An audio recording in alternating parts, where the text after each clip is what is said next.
Over the past few years, we've seen truly staggering developments in the PC gaming space. Crazy high core counts on mainstream CPUs, massive gen-on-gen performance gains with GPUs, along with forward-looking features like hardware-accelerated ray tracing and DLSS. While mid-tier and even budget monitors have democratized VRR and high refresh rate, in that time, the high-end monitor space has been almost entirely stagnant, at least until very recently. In 2020, I purchased this monitor, the Acer X27P, and it replaced my trusty first-gen Acer X34, which I did a review of way back in the day. At the time I bought it, it was the only 4K gaming monitor, along with its panel-sharing Asus cousin, that was capable of true HDR with a peak brightness of 1000 nits and full-array local dimming, despite already being a 2-year-old monitor at that point.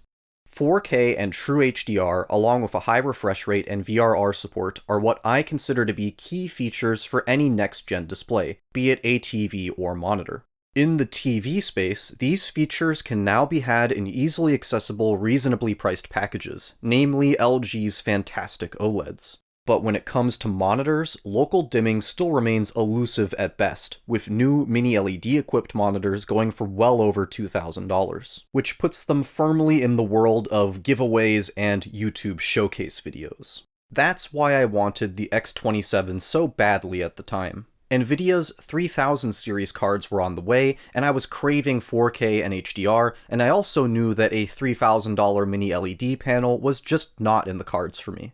I paid $1,300 for it on Amazon, down from its $2,000 MSRP, which is obviously still expensive, but not catastrophically so. It's around the same as what the X34 went for back in the day, and it's a price point that I consider to be realistic for someone with a 3080 equipped PC.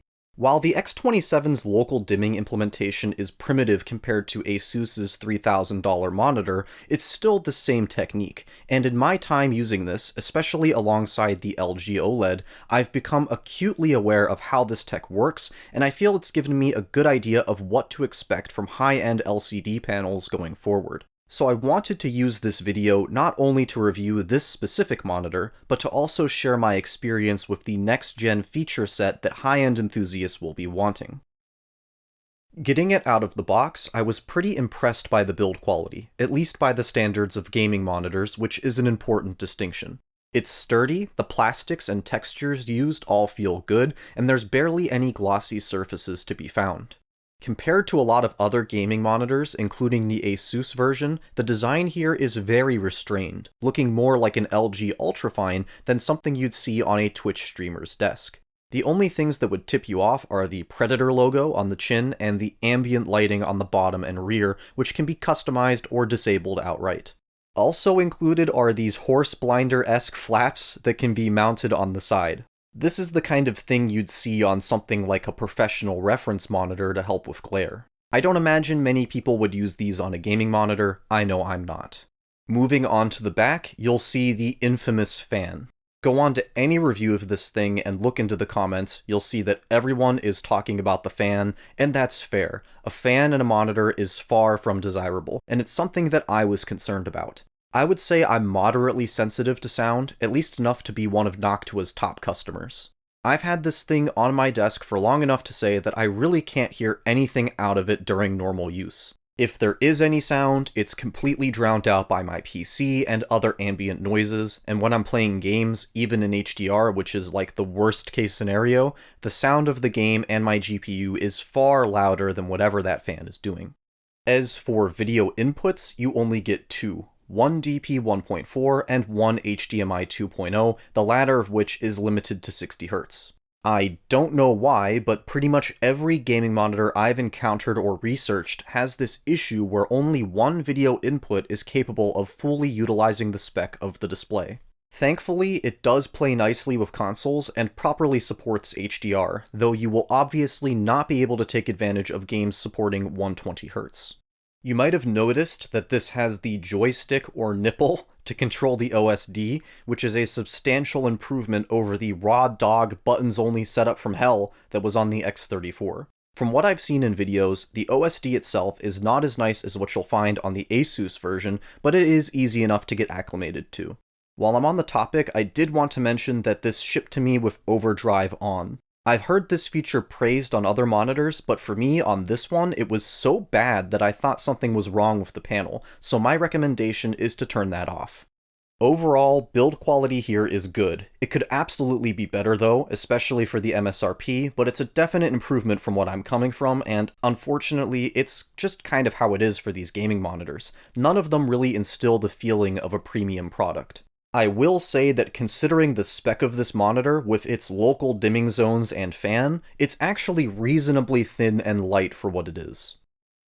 The star of the show here is of course the panel, 4K at 27 inches. Coming from 1440p, I was craving that extra sharpness, both in games and for general desktop use, and it definitely delivers. The pinpoint sharpness is something that I'm enjoying 100% of the time. Compared to 1440p, I find it to be a night and day difference. At the same time, there's an argument to be made that 27 inches is not a large enough canvas to take advantage of such a high resolution.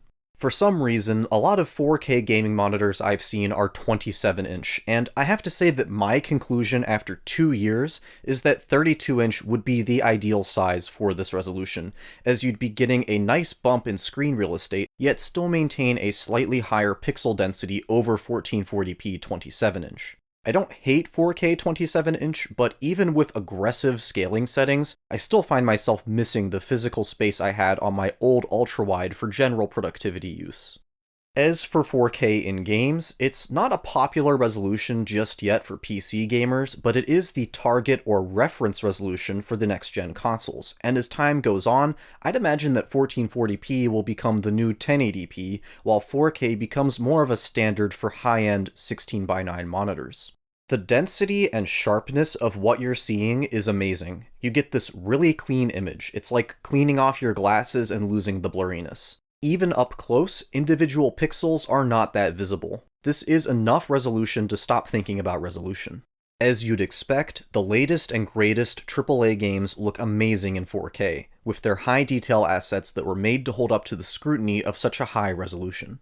What's more of a surprise is how it still makes a massive impact in everything else. Part of what makes PC gaming so great is that you can go back and enjoy older titles with new hardware, and this resolution is able to breathe new life into older games. I've played through the classic Halo games, RE4, and even esports games like Rainbow Six Siege feel like they have a new coat of paint on them.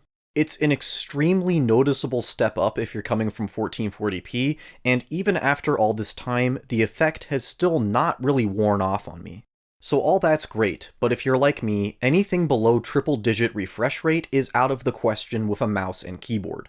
Like a lot of other high-end gaming monitors, the X27 achieves its advertised refresh rate of 144Hz by way of an overclock, which is really just a setting in the OSD.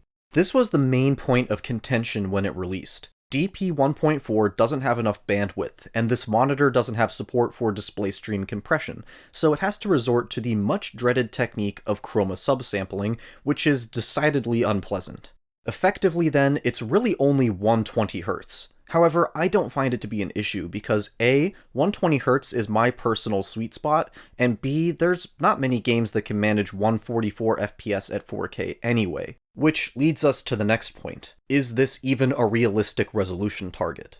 When I first got this thing, I was still running my old 8700K 1080 Ti setup, and the answer was mostly no, unless it was some crazy well-optimized game like the RE3 remake. Now I'm running a 5900X and 3090, granted a super high-end setup, but it's now a complete non-issue. I'm plowing through games like Modern Warfare and Doom Eternal as if it's 1080p, and while more intensive, narrative-driven titles like Red Dead 2 aren't going to hit 120 at high settings, I'm more than happy with the level of performance I'm seeing in those kinds of games. The 3090 is obviously a bump over the 3080, but I think you can expect similarly good results with a 3080 or AMD's 6800 XT, though keep in mind that this specific monitor is G-Sync only. Response time feels the same to me as the X34 and other IPS gaming monitors that I've used. It's advertised at 4 milliseconds, which is what you'd expect from a higher-end IPS gaming monitor. It's not going to give you the instantaneous response of a TN or those new super fast esports tuned IPSs, but I've played tons of R6 and COD with it, and I have absolutely no complaints about it in this regard. It is more than adequate to be competitive in games, unless you're exclusively an esports kind of gamer, in which case this monitor is probably not for you anyway. Then HDR itself. It's the key feature here, what separates this from most of the other monitors. The ingredients for proper HDR are simple: an ability to display bright brights and dark darks, and everything in between with good localized control. With an LCD, that means full-array local dimming zones, which form a grid of backlights in contrast to single-zone global dimming or edge lighting that you might find on more traditional LCD panels. The array of LED zones takes in brightness data from your HDR source and then dims or brightens each zone according to whatever is being displayed at that part of the screen. The X27 has 384 of these dimming zones, and mini LED panels such as the Asus PG32UQ that I mentioned earlier up the ante to over 1000 zones. Granted, you will pay dearly for the privilege.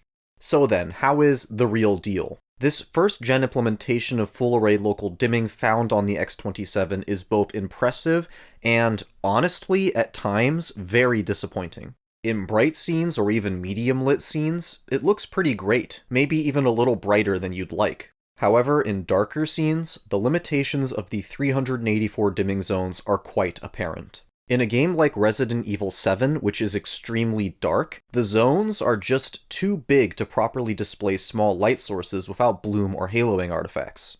Additionally, HUD elements like the reticle in a shooter can also be distracting at times. It's one of those things where it's good maybe 60 or even 70% of the time, but when it's not good, it is very noticeably not good.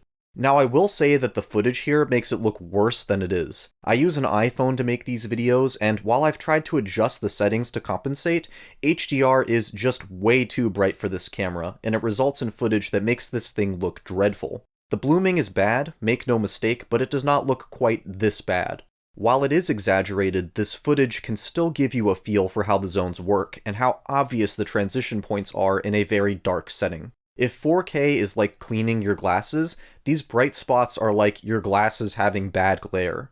I'm aware that this is technically better in every way when compared to a traditional IPS that can't even attempt to display true black and would exhibit constant glow and bleed. But the way that the inadequacy of the dimming zones is literally highlighted is extraordinarily distracting, and it is not something that I've become used to. Compared to other monitors, I'm still generally impressed by the X27's performance, and if you're coming from just about any other monitor, I think you'd be as well. If you've never seen real HDR before, this is going to be the biggest wow factor of the whole package. An advertised peak brightness of 1000 nits, and you can tell, but it is far from perfect. Now, before I got the monitor, I heard a lot about how the HDR experience on Windows isn't the best, and yeah, it can be a minor source of frustration. For example, COD MW doesn't even show HDR as an option in the settings unless you have it enabled in Windows settings, while something like Resident Evil 2 kicks you into HDR mode no matter what. So there's a lot of inconsistency in that regard. Then there's the issue of games actually supporting HDR. Back in 2018 when this monitor launched, HDR support was patchy at best, but since then it's gotten a lot better, and at this point I'd expect to see it supported in just about every big release.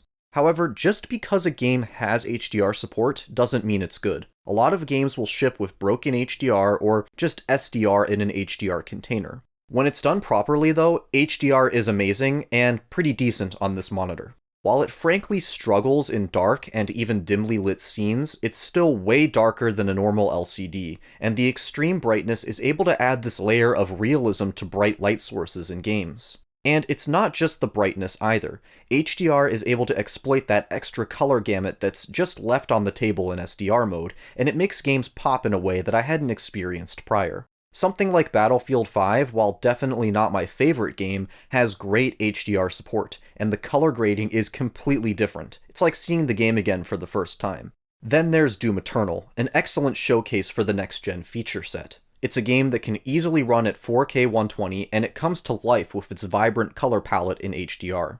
But I think it's also important to note that HDR has its place. It's not something that I want to have on 24/7. If I'm going to be playing a few hours of a multiplayer shooter, HDR is probably not going to be a part of that session. It can be a legitimate disadvantage in more competitive games, and personally, I find that the extreme brightness levels can get nauseating in long, hardcore sessions. I usually find myself relegating HDR to those big AAA visual showcase games.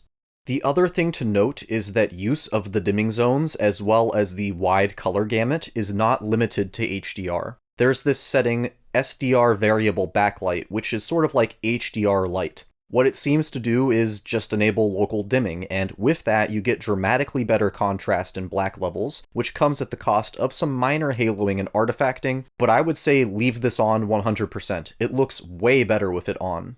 Another benefit of this being an HDR monitor is that even in SDR mode, it can go extremely bright, which is useful if you're in a well-lit environment.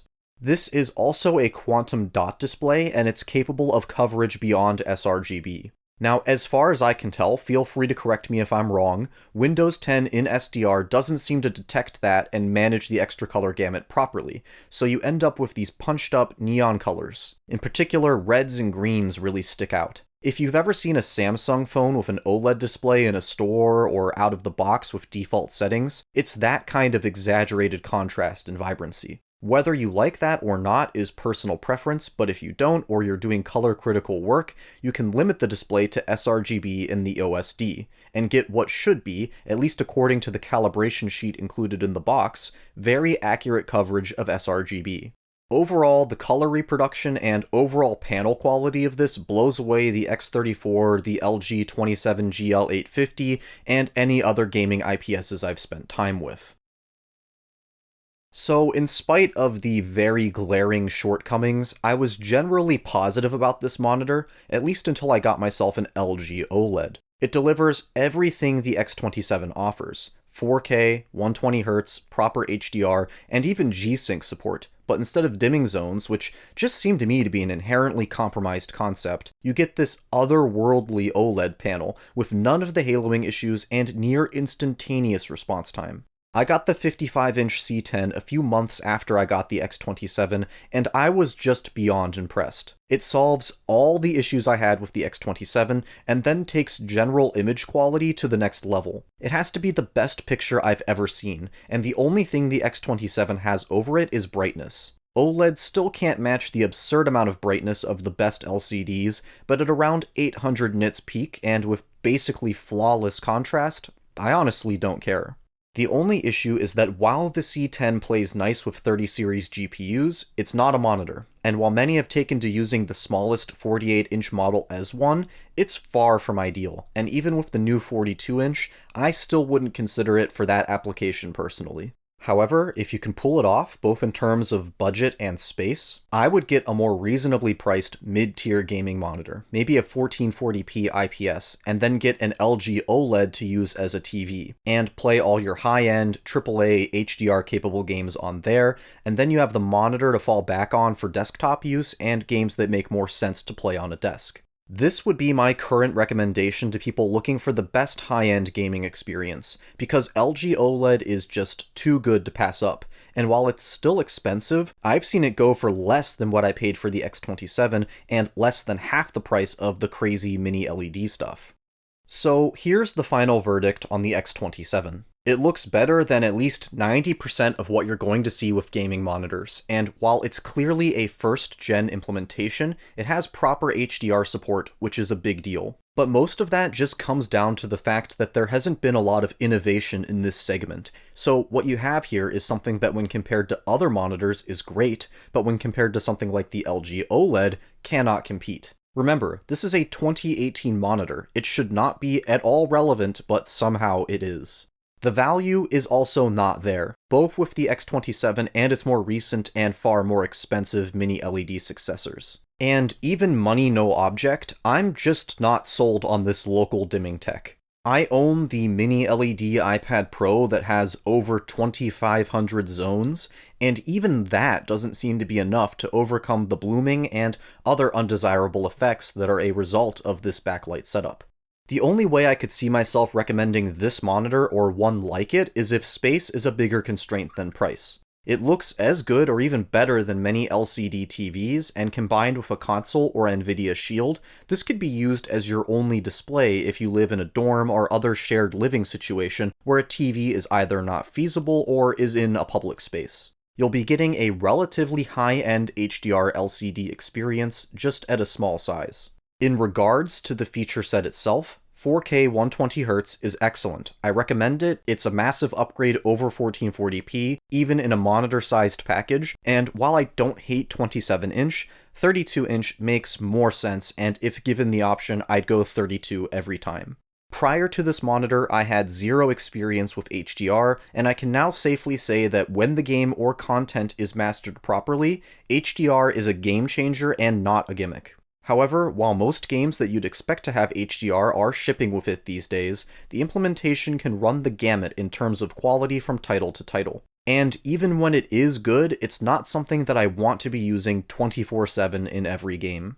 I enjoy these features and recommend them, but the X27 is just not the display that delivers them best. The LG OLED stuff decimates this thing, and even if it had more dimming zones, I don't see myself preferring it. Factor in that the 55-inch OLED can now easily be had for just over $1,000, and it becomes straight up unconscionable to recommend any monitor over it for high-end gaming. And that's why I've ultimately decided that I'll be getting rid of the X27 and have recently placed an order for the new Alienware AW3423DW, the first and only OLED gaming monitor that isn't just a repackaged TV. It's not even 4K, it's the same 1440p ultra-wide as my old monitor, but I think it's the only compelling new monitor on the market in the $1,000 plus segment. Of course, I'll make a review for that in a few months, and we'll see if it makes me choose the desk over the couch more than I do now, which is not often.